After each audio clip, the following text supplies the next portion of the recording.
This is a work of fiction. Names, characters, businesses, places, events, locales, and incidents are either the products of the imagination or used in a fictitious manner.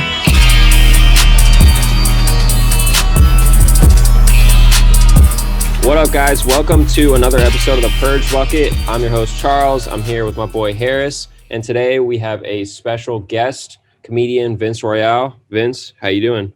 Hey, what's going on, guys? Where are you right now? You're in a casino right now? Yeah, I'm in St. Louis been here since this whole pandemic started. We thought the zombie apocalypse was going to start up in LA, so we decided, you know what? Let's go to the country, get our rations ready, you know? Dude, you're living the dream, man. Get those Yeah. sardines, bro. Got to get the sardines going. Yeah, you know. So we got shotguns, bow and arrows out here. We were ready, man. We were ready for the zombie apocalypse. You know, that's how my brain works. I watched 13 seasons of The Walking Dead and some episodes of Z Nation. So my brain was ready. dude, it's hard to get a bow and arrow in LA, you know. There's so many laws.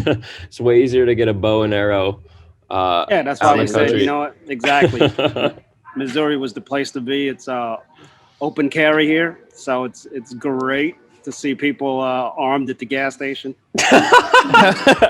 I feel so much safer knowing that people are armed and ready to protect themselves to shoot COVID right dead in the face. Hell yeah. Heck yeah, man. So, Yeah, I heard about that's how we're gonna beat the virus, you know, just arming ourselves. blast it. Yeah. Headshots. Keep your social distance, man. Hell yeah. So one thing about the pandemic, obviously, is that it's made it hard for a lot of comedians out there because no one wants to go gather in a public place that much. Or not even that. It's just all the places have been closed down in LA. The clubs don't want to do it. The laws are against them. Yeah. So I know a lot of comedians are going to podcasts. Every comedian has a fucking podcast now. Everyone is just trying to get that YouTube algorithm going. Not even thinking. It's like mandatory during this pandemic now. Like I thought there was a lot of podcasts before the pandemic, and now it's like even more. Like every comedian has a podcast now. Like you can't be a comedian without a podcast. You should do one, Vince. I'm just too lazy, man. I'm just like, you know, I gotta order equipment from Amazon and get a nice mic, and I'm like, you know what? That's too much work in editing. You can start just like this with some like we're doing with some Apple headphones and you know, in the beginning, I started doing a weekly Zoom comedy show, and I did that for about 3 months. I started in March, and because I thought this was just gonna blow over. You know, I thought it was gonna be some bird flu type of thing, where it's like, it's just like the bird flu. You know, and it's been almost a year now, but I stopped doing the Zoom comedy. It's just not the same, man. You know, I started getting depressed. I said, I don't want this to be the new normal for comedy. Right. It's like having sex with a condom, man. It's just not the same feeling. I mean, it's fun, but you know, just you know what I mean. You want to go in there raw.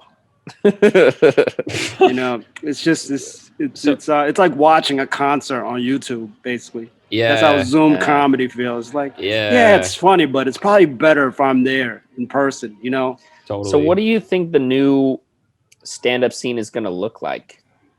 Yeah, what do you see as the future for comedy? You know, I feel like eventually it's not gonna die. The art form has been around for a very long time. So I don't think it's gonna die. I think it's gonna go through a small transition phase. Like right now I'm seeing a lot of my comedy buddies doing outdoor shows. They're doing like backyard shows. They started using drive-in movie theaters to do shows. So eventually, I think it's going to start with that because people are still freaking out and traumatized over this whole pandemic thing. But eventually, I know it's going to go back to normalcy. You know, I don't think it's gonna be a permanent thing. I know some comedy clubs are opened here in Missouri, but they're allowing people to come in to not to full capacity. So maybe like only 70% of the venue can be packed. So I know they're slowly transitioning to live comedy again. So eventually, I know it's gonna Yeah. start to pick up, but I would say probably another year or two. Oof. Oh, Dude, so in that year, what are you doing to like scratch the itch besides if the Zoom stuff wasn't working out? Like, what's the move, dude? How do you Yeah, you know what? I know a lot of comics that went back to school and started doing normal people stuff. wow. Take Yeah. Phoenix Phoenix University, and trying to assimilate back into the normal population. DeVry, dude, learn to code. Yeah. Yeah, exactly. Doing spending a lot of stuff with I don't know, spending a lot of time. I learned a lot of things out here in the woods. What'd you learn? And making furniture, Okay. building oh, them from rad. scratch. Word. I've always liked putting furniture together from IKEA, but I wanted to challenge myself. Might be the only guy. I said, you know what? What if I can do it without a manual? The only guy who likes it. Scratch. Dude, those manuals are always just so crazy anyway. It's probably better. You're probably better off. I'm always been a hands-on person. I like building stuff, but Yeah. it's like it started when I was a kid with Lego. Mm. So to me, IKEA was like adult Lego, putting things together with the instructions. And I said, you know what?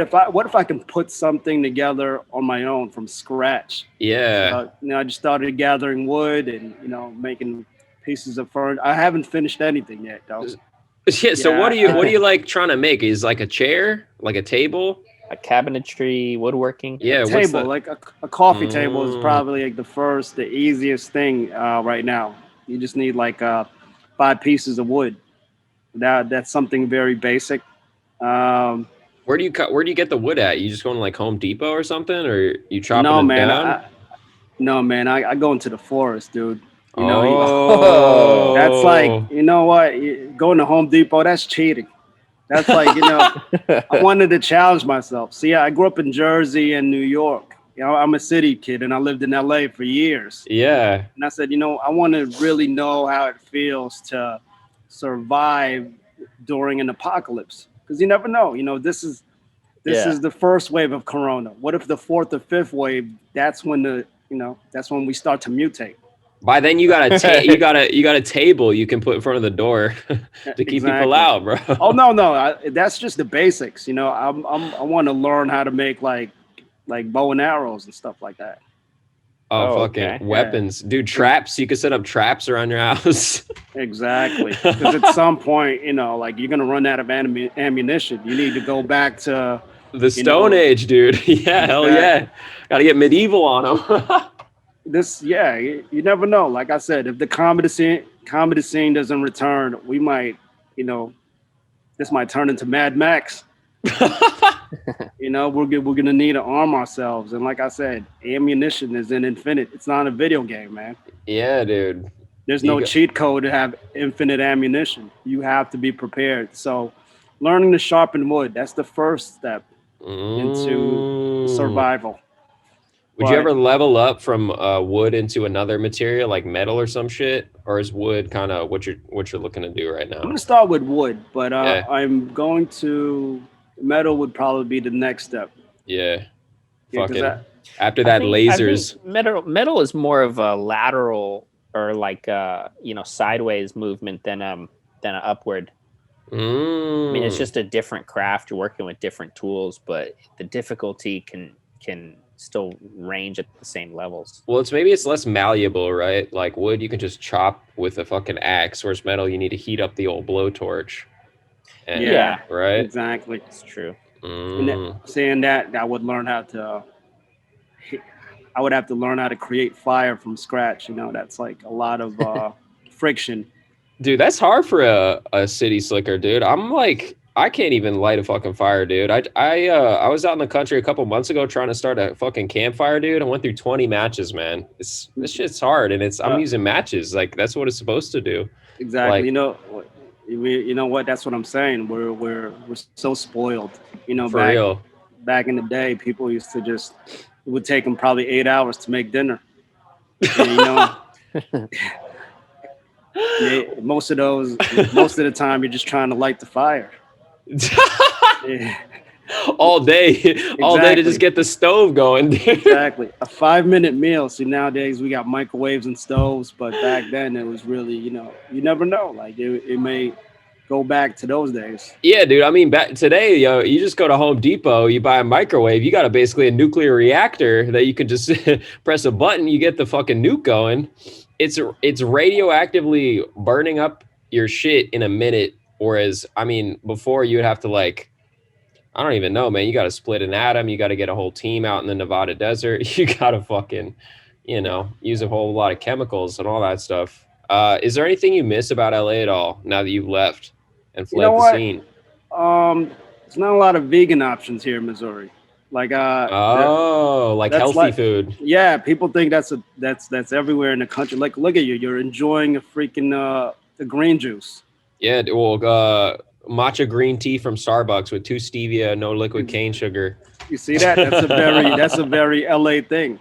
Like, they got a lot of high fructose corn syrup in Missouri. I bet a lot of no gluten-free options out there, right? There's like 2 vegans out here, dude. And there's not a lot of there's not a lot of healthy people. Like, I've been in LA so long.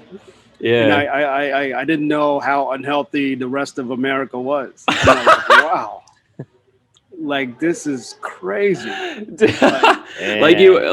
people at Walmart type thing where yeah, and I didn't realize like, you know what, this is LA is like its own world. Like I see, how people are so health conscious in LA. Everything is freaking vegan, almond milk, and let's take it a step further from that. Kale. What's it like being around not just unhealthier people but just straight uglier people? Because I know that's a fact, man. The hottest people in the world are out in LA. What's it like being out with normal people again? See, that's a LA mentality too. It's like if you grew up here, and it's basically your cultural norm is what would LA people would consider unattractive.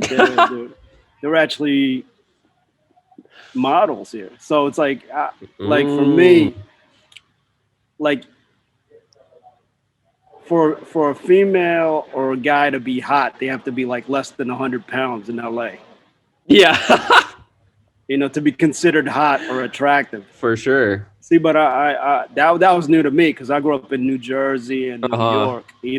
Yeah. I like meat in my bones. Okay. For sure.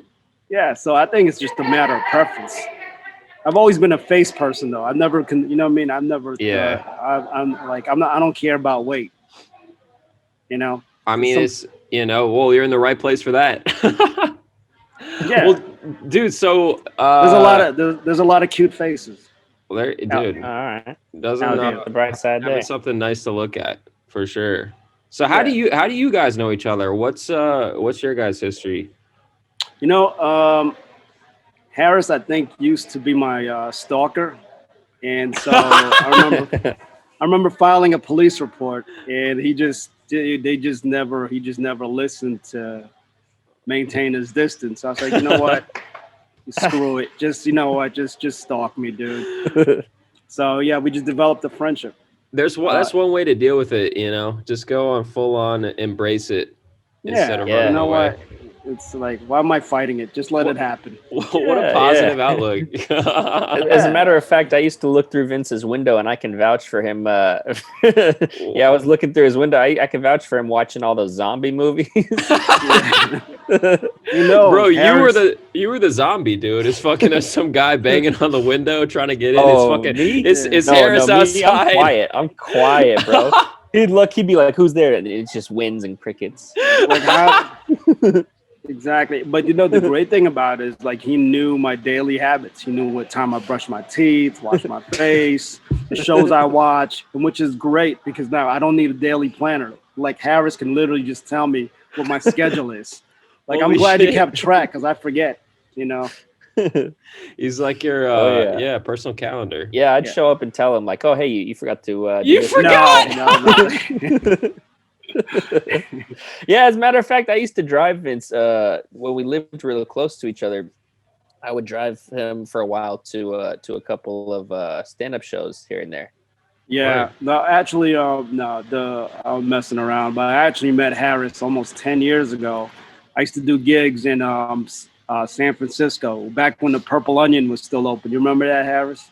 I remember the gigs in San Francisco. I remember you come in and to Yeah, San there's a Francisco. place called the Purple Onion where Robin Williams got to start, and they closed it down. But I did gigs at the Punchline Comedy Club, and I needed a place to stay, and I was friends with Harris's dad, Jay. So they used to let me crash at their place. And from there, we just developed a friendship. And Harris, used to take me around to the gigs. And then they actually eventually moved down to LA, and we were like neighbors. They lived in the second story. Word. And I remember this is the most interesting, memorable time I had with Harris was when he wanted to buy a TV. So he found this TV guy on Craigslist, right? And it was like $500. And I'm like, dude, why don't we just go to Best Buy and get a TV? You could get a warranty. And he goes, no, I like the whole sketchy scenario. I want to meet somebody in the alley, give him my cash, and I'm like, really? Does it have to be that sketchy? We were literally he had me in the car waiting, and it was like a scene from Narcos. I'm like, what are we gonna walk into? What type of freaking it's like back alley warehouses. Dude, that's hilarious. We've talked on the podcast before about how Harris really enjoyed selling things on Craigslist, but we've never explored him being in the opposite role of being on being the buyer. So you like that? You're thriving on that kind of the intensity. I think it was the excitement that baffled my mind. I'm like, why? You can get this at Best Buy or freaking order it off Amazon. But I think it's the experience of meeting a stranger in an alley. Wow. There's a thrill. Exchange. It's thrill seeking. Exactly. Like, you know what? He might not have a TV. He might come out with a machete and just freaking go nuts, bro. Yeah, exactly. Slashes up. But I think it's the adrenaline behind it. Like, oh man, is this illegal what we're doing? It feels illegal. It feels wrong. That's what makes it feel so right. Harris, what do you like? What do you like about that feeling? What's that like? Yeah, it's you guys said it, man. You don't know what's coming next, and you got a bunch of adrenaline. You're going and you're trying to find this. It's also like you're trying to cheat the system, right? So I'm trying to find this great deal for my money. So if I have 500, it's going to go so far at Best Buy. But if I have 500, it's going to go really far with the guy in the alley. It could go anywhere. The possibilities are infinite. I did that once. I got a TV off Craigslist, and it lasted about a year. It was a LG 47-inch, something like that. And what sucked about it is like it once it died, it's dead. There's no warranty behind it, and that's the downside of getting things off Craigslist. There's no warranty. Yeah, you just got to try to flip it to the next guy and make sure he doesn't turn it on before he buys it. Dude, that's who's buying shit off Craigslist. I guess is just dudes who are trying to get that thrill going, or save some money. Yeah. Oh, here's a story. I bought a freaking Blu-ray player from a guy at a Target parking lot. He goes, "Hey, dude, $100 right now. You can have it." And I'm like, "Okay, cool." And I kind of felt it, and it felt heavy. He gave me the remote. Yeah. And I went home, opened it. It was bricks, dude. It was bricks, and I'm like, "Wow, he got me for $100." How did you set this up? Do you was that Craigslist, or you just ran into him outside? You're done shopping at Target. No, this was back in my hometown in Jersey City, and there were a lot of people that used to just come out, hang out in front of parking lots. Target. He's just chilling. You weren't even necessarily just waiting for a sucker. Yeah, did you go there looking for a Blu-ray player, or was it kind No, of like a maybe? I was just looking for a deal. It was like Black Friday or something. So Oh, I thought he got a good deal out of it, and he just wanted to flip it. That's what I thought. But he sold oh, me brick. he got a great deal out of it Oh for yeah, sure. he did. Fuck. Yeah. Yeah. So Holy shit. I stopped doing that. I stopped buying stuff from people in parking lots and alleyways. You got to get your thrills elsewhere, dude. You Yeah, I got to get haven't your learned that lesson yet. one day, man. Yeah, don't Or give up. Yeah, but don't give up on stand-up comedy, guys. It's not gonna die. It's gonna be here. It's an art form that's been around for centuries. You know, the first yeah, stand-up comic was probably in the court jesters. You know, I was back gonna in Right. say the back in fool. the ancient times where these dudes literally, if you couldn't make the king laugh, you would be executed. That's Dude, so when things do come back, do you think comedians are going to be like pretty rusty? Like it's probably going to be. no, you know what? I've had a couple comics that I spoke to recently, just started gigging, and they said it's like riding a bike. You know, if you just have Mhm. that muscle. I mean, yeah, it's gonna feel a little weird going back on stage. I haven't been on stage since March, but Uh-huh. that's why a lot What of is, my what is energy. that? What is that like? Can you describe being on stage to people who have not been on stage? What that feeling is like? Um, I say I've been doing stand up for almost 10 years now. So I remember when I first started doing stand up, it's like you want to throw up. Like before going on stage, this is me personally. I used to throw up all the time before getting on stage, but after doing it 10,000 times, it becomes more just adrenaline, you know, Mm, because public speaking is one of the worst fears in people in the world. I think just it going is, up yeah. there and it's up there with like freaking skydiving. So it's Mhm. definitely something. Once I overcame it, I was able to just uh, take that energy, take that anxiety, and turn it into adrenaline. That is interesting. Yeah. So I know, but it took, like I said, it wasn't until like my sixth or seventh year that I started getting comfortable on stage. Wow. For a long time, people didn't know. Like I would freaking I would throw up. I would go Man. before I get on stage. I get so anxious, This sounds but like then the intro to a comedy special, man. yeah, it was like I was like Eminem right before I get on stage. Mom spaghetti. Dude, everywhere. I used to feel that way as a kid before I would go to hockey camp. I went to hockey camp one summer as a kid. Every fucking day, I felt like I was gonna throw up because we go to I'm camp. sweaty. Dude, we had this guy there. I went to this hockey camp, right? It's called Uncle Bob's Hockey Camp. And we Yeah. had this guy there. He's this old man. He branded himself as Uncle Bob. He had this big mustache. And he would just yell at us as fucking little kids all day about how much we sucked at fucking hockey. And we had such dude, it was like a terrible looking back, it was like a terrible attitude he had towards just children. And I remember one day it was like a traveling camp, right? So they used to travel around the country and they go to all these different spots. And we were, a Washington, DC version or whatever. And he's like, he sits us all down one day and he's just like, yo, guys, I gotta tell you, you guys are the worst camp we've had. You're even worse than the people in Iceland, and they couldn't even afford hockey skates.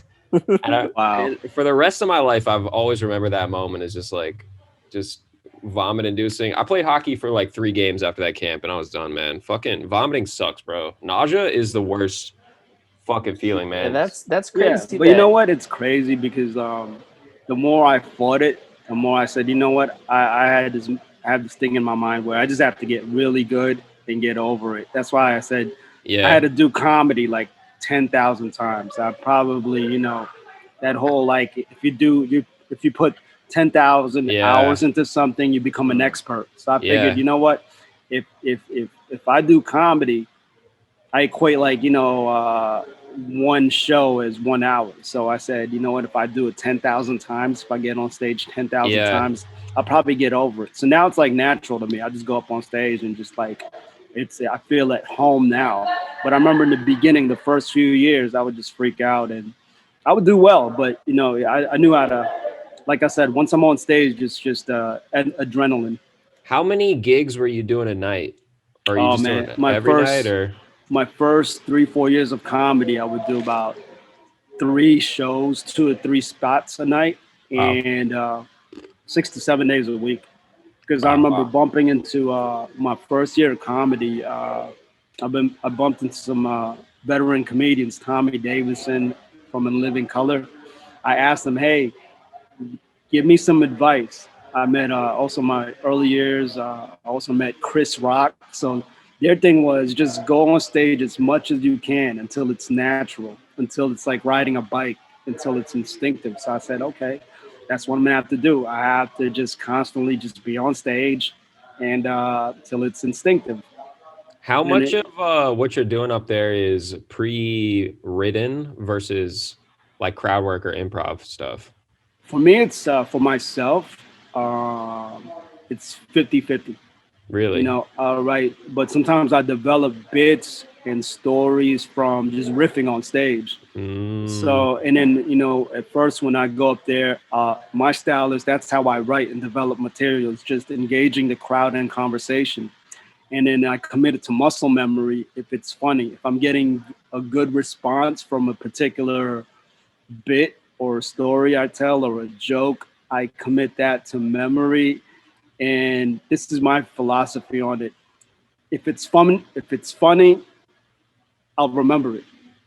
yeah. So And you I'll take mental notes, and then I'll just write bullet points. I never like to write things word for word. I used to my first year of comedy, but then I would just sound scripted. I don't want to sound mm, scripted. It's not a freaking play or monologue. And Right. yeah. that's something I've learned. It's like, stand up is just having a conversation with the audience. You don't go to a bar with a buddy and try to pull out a sheet of paper. Hey, remember that time that Mom and Jill were, you know, banging in the kitchen table? It's not like You would it's definitely something. remember that. I would definitely remember. If mom and Jill were banging on the kitchen table, dude, I would hell yeah, I'd remember that shit. So what is it like in comparison, Vince? You were saying It's basically like when you're passionate about something and it's something memorable. You just you just speak. You just tell that story from a muscle memory. You know.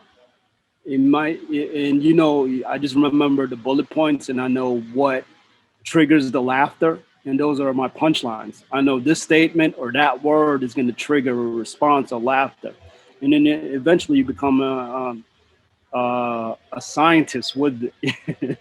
Like with it. You understand the system, and eventually you'll know. Okay, this particular bit or the way I say this particular word or sentence, the inflection of my Hmm. voice, it's going to trigger a laughter.